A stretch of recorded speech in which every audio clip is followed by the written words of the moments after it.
Il y a 24 heures, l'Espagne était plongée dans le noir. Trains à l'arrêt, métro bloqué, embouteillages partout. Les transports ibériques ont été fortement perturbés et les autorités avaient demandé à la population d'éviter au maximum les déplacements. Désormais, alors que l'électricité est rétablie dans la quasi-totalité du pays, les passagers madrilènes doivent encore faire face à d'autres difficultés. On attend des nouvelles, de toute façon c'est l'option la plus rapide parce que les bus pour Séville mettent 6 heures pour arriver, donc on attend pour voir ce qui se passe.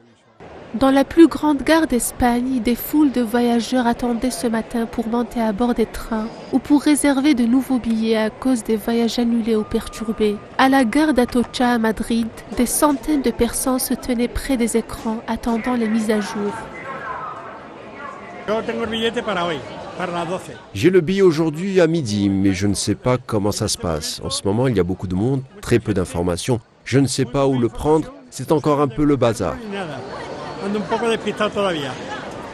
À 7 heures du matin, plus de 99% de la demande énergétique en Espagne avait été rétablie, bien que de nombreuses questions demeurent sur les causes de l'une des pannes de courant les plus graves d'Europe. La première évaluation de l'opération du réseau électrique espagnol exclut une cyberattaque comme origine de la panne.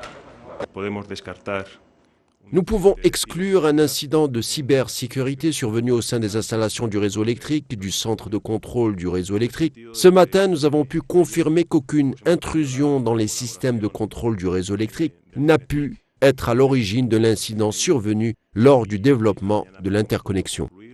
Si le blackout a plongé l'Espagne dans l'incertitude, il reste désormais à reconstruire la confiance des passagers et à garantir que ce genre de situation ne se reproduira pas.